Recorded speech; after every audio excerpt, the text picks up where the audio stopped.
Hoje nós vamos falar sobre o tão famoso PSA. Por que esse exame é tão importante na nossa prática clínica? Qual a importância de nós solicitarmos o PSA? Qual é a frequência que temos que fazer? Hoje você vai saber o que representa um PSA elevado, quais são as possibilidades de diagnóstico dentro de um quadro de PSA elevado. Então, fica até o final do vídeo, que hoje você vai saber tudo sobre como isso funciona. Quando nós solicitamos o PSA, nós estamos pedindo um exame de sangue. Então é feita uma coleta de uma amostra do seu sangue e nós dosamos o famoso PSA, que significa antígeno prostático específico. É como um marcador da próstata, ele me diz como que está a saúde da próstata. E esse PSA, nós recomendamos a dosagem acima dos 50 anos na população em geral e acima dos 45 anos naqueles pacientes que tiveram histórico de câncer familiar, de câncer de próstata na família, tio, pai ou irmãos com câncer de próstata. Além disso, nós sabemos que na população negra também é mais comum a incidência de câncer de próstata. Então, nós solicitamos em pacientes de 45 anos com histórico familiar positivo ou pacientes de etnia negra. Vamos ao PSA. O PSA, ele não existe um valor normal. O PSA ele é dosado anualmente a partir dos 50 anos e muitos pacientes perguntam: Daniel, qual é o valor normal do PSA? Na verdade, não existe um valor normal, existe um valor de referência, onde que estatisticamente, abaixo de 4, existe uma estatística clínica que a porcentagem de ser câncer de próstata é baixa. E nós sabemos que o paciente que tem câncer de próstata, ele tem um PSA elevado. Então, se o paciente ele tem um PSA acima de 4, liga uma luz amarela aqui para a gente, dizendo, presta atenção que esse paciente ele tem estatisticamente uma chance mais elevada que o habitual de ter câncer de próstata. E quais são as possibilidades de diagnóstico quando nós temos um PSA elevado? Eu costumo dizer aos meus pacientes que são 3 coisas que aumentam o PSA.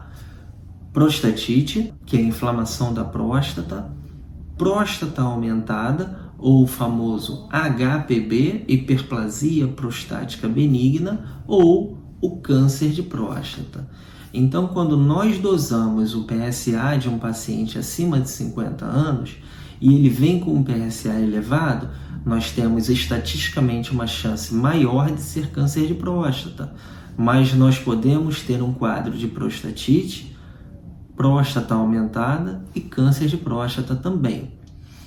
O PSA, ele aumenta quando há inflamação da próstata. Nos casos de prostatite, aquela próstata inflamada, ela libera mais antígeno prostático específico na circulação daquele paciente.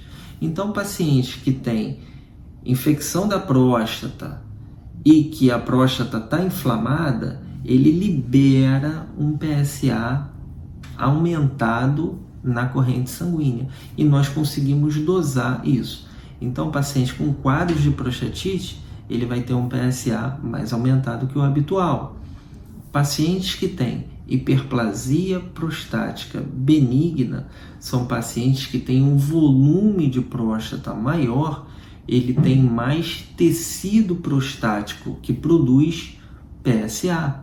Então, nós sabemos que esses pacientes já têm um PSA mais elevado também.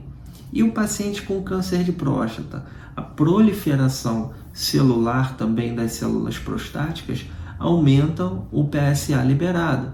Então, esse paciente eu sei que também vai ter um PSA elevado. E o paciente pergunta: ora, Daniel, como é que você vai saber qual é o paciente de prostatite, qual é o paciente de hiperplasia e qual é o paciente do câncer de próstata? nós usamos, além da entrevista, da anamnese, das perguntas que nós fazemos, outros fatores, como a relação do PSA total e livre. Nós usamos as queixas do paciente, nós usamos a ultrassom do paciente também para poder identificar. Então, especificamente no caso de prostatite, nós sabemos que o paciente usuário de sonda, paciente que tem infecção prostática, paciente que tem hiperplasia prostática e faz retenção de urina, ele tem um risco maior de fazer prostatite, ele tem sinais clínicos de quem tem inflamação de próstata. Toque retal doloroso, pode evoluir com febre também, desconforto perineal, desconforto ao urinar, ardência. Então é um quadro clínico mais rico e condizente com quem tem inflamação da próstata. O paciente que tem hiperplasia prostática é o paciente que acorda à noite para urinar, é o paciente que faz força ao urinar, é o paciente que esvazia a bexiga incompletamente, ele vai ao banheiro, urina um pouco e depois tem que voltar para urinar o restante. É o paciente que faz esforço ao urinar e é o paciente que na ultrassom tem uma próstata aumentada, acima de 20, 30 gramas. Esse é um paciente que tem hiperplasia prostática. E o paciente que tem câncer de próstata, nós comparamos um PSA elevado com a relação do PSA total e livre. Se essa relação tiver baixa, acende uma segunda luz amarela para a gente, dizendo que a relação total livre está baixa, fala mais a favor de um possível câncer de próstata. Nós perguntamos se esse paciente tem histórico familiar positivo de câncer de próstata. Então, se ele tem pai, tio, irmão com câncer de próstata, a chance dele é maior. Nós tocamos esse paciente. Se ao toque esse paciente tem um nódulo, ele tem uma chance maior de ter um câncer de próstata. Nós podemos usar a ressonância magnética em suspeita de alguma área que possivelmente possa ser suspeita para uma neoplasia, para um câncer de próstata. Então, são inúmeros os recursos que nós conseguimos diferenciar as três possibilidades de hiperplasia, de prostatite e de câncer de próstata. Dentro desse contexto, o PSA ele é fundamental na nossa prática clínica. E nós que acompanhamos esse paciente ao longo do tempo, nós fazemos a investigação clínica. De nada adianta o paciente fazer uma aferição de PSA esporádica e esse PSA vir normal, pois o que importa para o urologista é a variação do PSA ao longo dos anos, pois ele pode apresentar uma sequência de PSAs normais, mas em determinado ano esse PSA explodir, subir. Então, eu tenho um caso clássico de um colega médico. Ele fazia o próprio acompanhamento do PSA. No período da pandemia, ele tinha um PSA normal, 2, 2.1, 2, 1.8. Passou 2 anos da pandemia, não fez o acompanhamento. No terceiro ano ele foi dosar, o PSA estava em 21. Muito alto.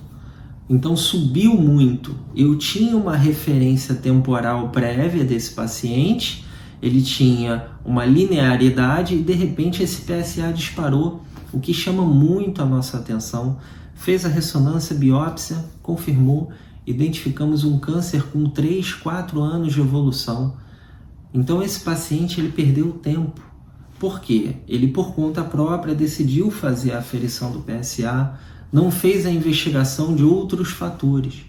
Então o que eu quero passar para vocês é a importância de fazer o PSA anual em pacientes acima de 45, 50 anos.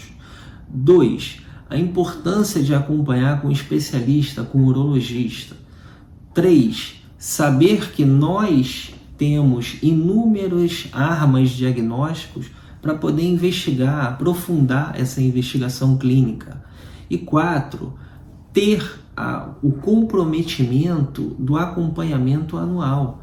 Não apenas dosar uma vez e o paciente voltar 5 anos depois. Aí não adianta, pois nós podemos pegar uma lesão mais avançada. Então o PSA ele funciona para nós urologistas como um acompanhamento da curva temporal desse PSA.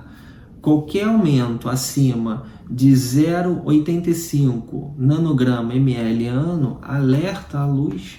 Então, se eu tenho um paciente com PSA 2, 2.1, 1.8, 2.3 e de repente ele dispara, apresenta um PSA de 7, nós temos que investigar esse paciente o quanto antes, pois a chance de haver uma neoplasia é muito maior. A chance de haver alguma alteração da próstata é muito maior.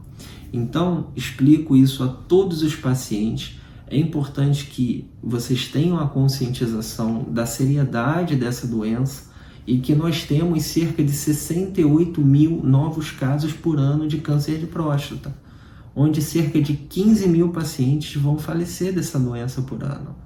Então, é importante que você faça o seu acompanhamento. Faça o acompanhamento com o especialista e que nós possamos te ajudar. Tá legal?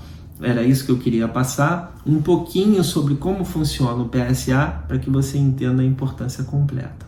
Tá bom? Forte abraço, conta comigo. Deixa aqui os comentários também para a gente trocar uma ideia. Tchau, tchau.